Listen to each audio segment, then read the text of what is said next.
Thank you, and I want to introduce my brother-in-arms from the Special Operations community, Representative Mike Waltz.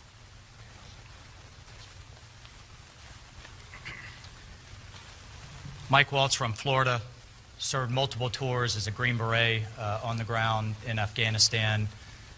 I've worked the war as a civilian in the policy for it in the Bush White House, in the Pentagon, and dozens of times as a civilian. And like so many here, I'm very personally invested in this disaster. Like so many here, I've had an interpreter not just beheaded, they beheaded his family in front of him before they beheaded him.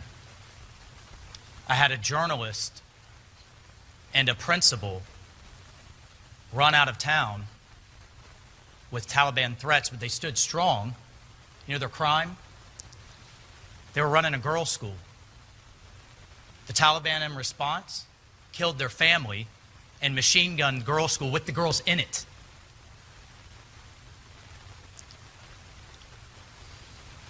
I had an Afghan soldier die in my arms, bled to death. To this day, I'm sending money to his family to make sure his 6 kids can go to school. This administration making these decisions, Blinken, Sullivan, Feiner, Psaki, we can go down the list, do not have a speck of Middle East dirt under their fingernails. They don't have a clue what this means.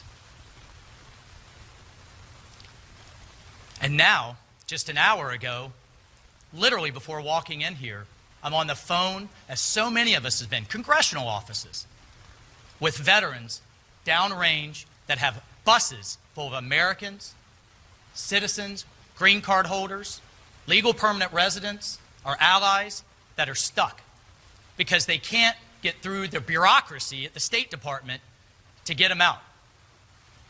Right now, through the bureaucracy.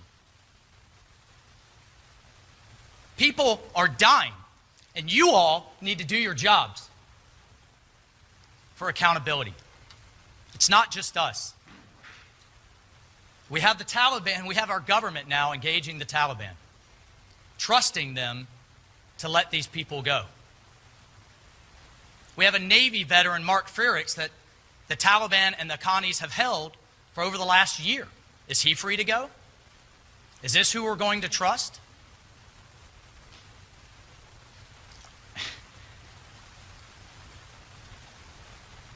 This government is about to enter into a ransom situation. On international television, Blinken said, well, they need access to funds, billions in foreign currency reserve, international recognition, in exchange for our own people. That's called a ransom. And that's un-American. We do not let terrorists dictate the time and place and method which we get our people out. But that's what this government, that's what this administration is doing.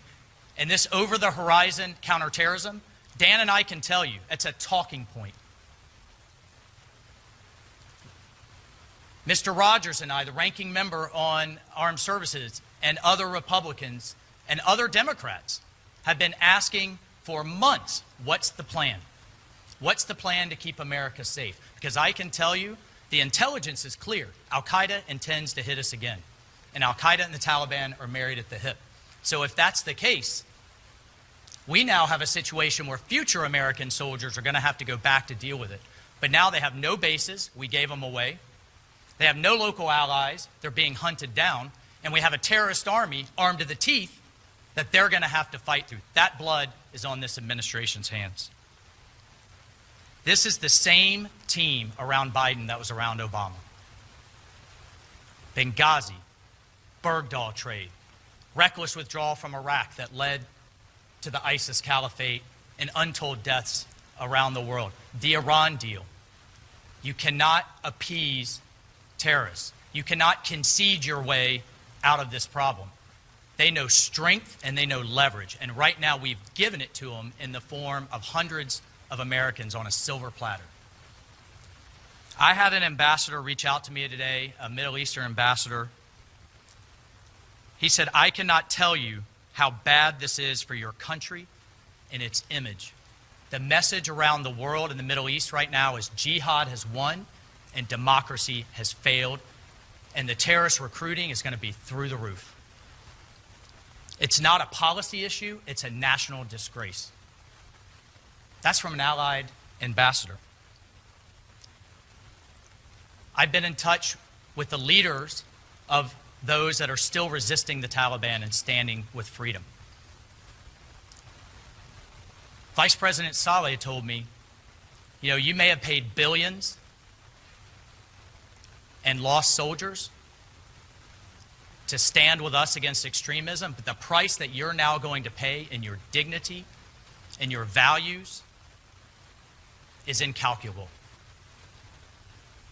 So my question from so many veterans, Gold Star families, and others, who is going to step up and say, I screwed up, I made a mistake, I'm accountable? Where is it?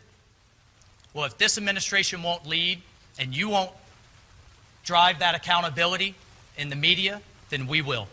We will lead, and for the sake of those veterans, for the sake of so many of them that we hold right here, they are not getting what they deserve out of this government, out of this building.